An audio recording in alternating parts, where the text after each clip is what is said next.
மக்களே, நம்ம இப்போ ஒரு கம்பெனிக்கு லோடு ஏற்ற வந்தோம்.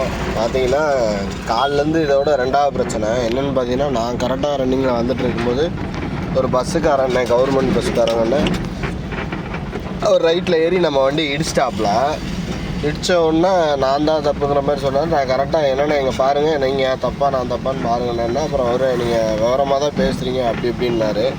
சரி, அது கூட பரவாயில்லன்ட்டு இங்கே வந்து அவர் கம்பெனியில் லோடு ஏற்றும்போது அந்த பையன் தெரியாமல் கையை உள்ளே விட்டாப்புல. 2 நகம் இல்லாமல் அப்படியே கையை செதஞ்சிருச்சு. அது வந்துட்டு வேலை கவனக்குறைவாக பார்த்தாங்களா என்னன்னு சொல்கிறத விட, இப்போ 2க்கு நடுவில் அவரோட கை வந்து நசுங்கி 2 விரலுமே வெளியே வந்துருச்சு. நான் அடுத்தடுத்த வீடியோவில் இதெல்லாம் அப்லோட் பண்ணுறேன். அந்த நகம் நசுங்கினது, நகம் இருந்தது மட்டும் அப்லோட் பண்ணுறேன். பாருங்கள், தயவுசெய்து எல்லாருமே கம்பெனியில் வேலை செஞ்சாலும் சரி, ரோட்டில் வண்டி ஓட்டினாலும் சரி, கவனமாக வேலை பாருங்கள். எந்தளவுக்கு கவனமாக இருக்கணும் அப்போ தான் நல்லது.